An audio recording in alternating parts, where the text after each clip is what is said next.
رخ انور کا تاثر بھی محفوظ ہے۔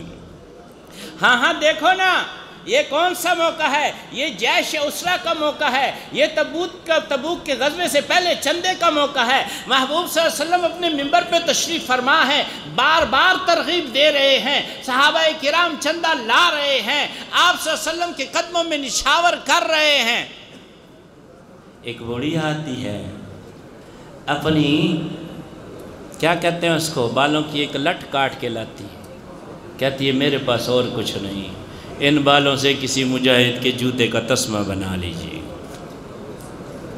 تو عثمان غنی جب وہ اشرفیوں کی تھیلی لاتے ہیں اور محبوب صلی اللہ علیہ وسلم کی دامن اقدس میں انڈھیل دیتے ہیں، تو حدیث مبارک میں آتا ہے بلا تشبیہ آپ صلی اللہ علیہ وسلم دونوں ہاتھوں سے یوں اشرفیوں کو اٹھاتے، اوپر تک لے جاتے، پھر جھولی مبارک میں چھوڑ دیتے، ساتھ میں یہ ارشاد فرماتے، اے اللہ میں عثمان سے راضی ہوں، تو عثمان سے راضی ہو جا، اے اللہ میں عثمان سے راضی ہوں، تو عثمان سے راضی ہو جا۔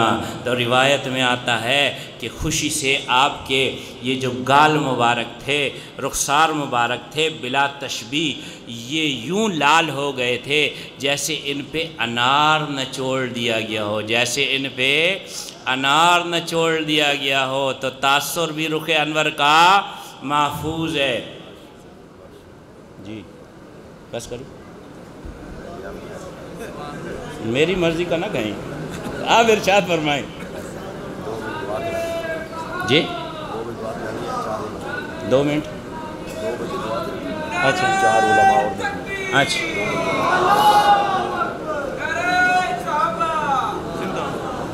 تو عرض یہ ہے کہ دیگر حضرات بھی آپ سے مخاطب ہوں گے، میرا خیال ہے اسی پہ اکتفا کر لیتے ہیں، رب سے یہ دعا کرتے ہیں کہ اللہ کریم نے جو کوٹ کوٹ کر ہمارے دلوں میں محبوب کی محبت کو بھر رکھا ہے اس کو جلا بخش دے، اس کو جلا بخش دے۔ اگر کوئی کہے کہ میں محبت کرتا ہوں، یہ اس کا کمال نہیں ہے۔ کوئی کہے کہ ہاں میرے دل میں آپ کی محبت بھری ہوئی ہے، یہ اس کا کمال نہیں ہے۔ یہ تو رب نے سارے امتیوں کے دلوں میں محبوب صلی اللہ علیہ وسلم کی محبت کو کوٹ کوٹ کر بھرا ہوا ہے۔ اگر نظر نہیں آتی تو اس لیے نہیں آتی کہ دل کا شیشہ جو ہے یا گناہوں سے میلا ہو چکا ہے، یا دنیا کی طلب سے جو ہے وہ آلودہ ہو چکا ہے، یا شہوات کے پردے اس کے اوپر پڑے ہوئے ہیں۔ یہ کیسے میل اترے گی، یہ اندھیری کیسے ہٹے گی، یہ پردے کیسے ہٹیں گے؟ جب مسجد والوں سے جڑ جاؤ گے، جب مدرسے والوں سے جڑ جاؤ گے، جب خانقاہ والوں سے جڑ جاؤ گے، جب دعوت و تبلیغ کے مراکز سے جڑ جاؤ گے، جب علماء کی صحبت میں بیٹھو گے، جب صلحاء کی صحبت میں بیٹھو گے، جب اولیاء اللہ کے اقوالات کو مد نظر رکھو گے۔ ہم تو اپنے لاہور آنے کو لاہور آنا تبھی تسلیم کرتے ہیں جب کہ میانی میں حاضری کا موقع ملتا ہے۔ اللہ کریم مجھے اور آپ سب کو یہ توفیق عطا فرمائے کہ رب نے بن مانگے ہمیں جو نسبتیں عطا کی رکھی ہیں ہم ان نسبتوں کا پالن کر سکیں۔ ربنا تقبل منا انک انت السمیع العلیم۔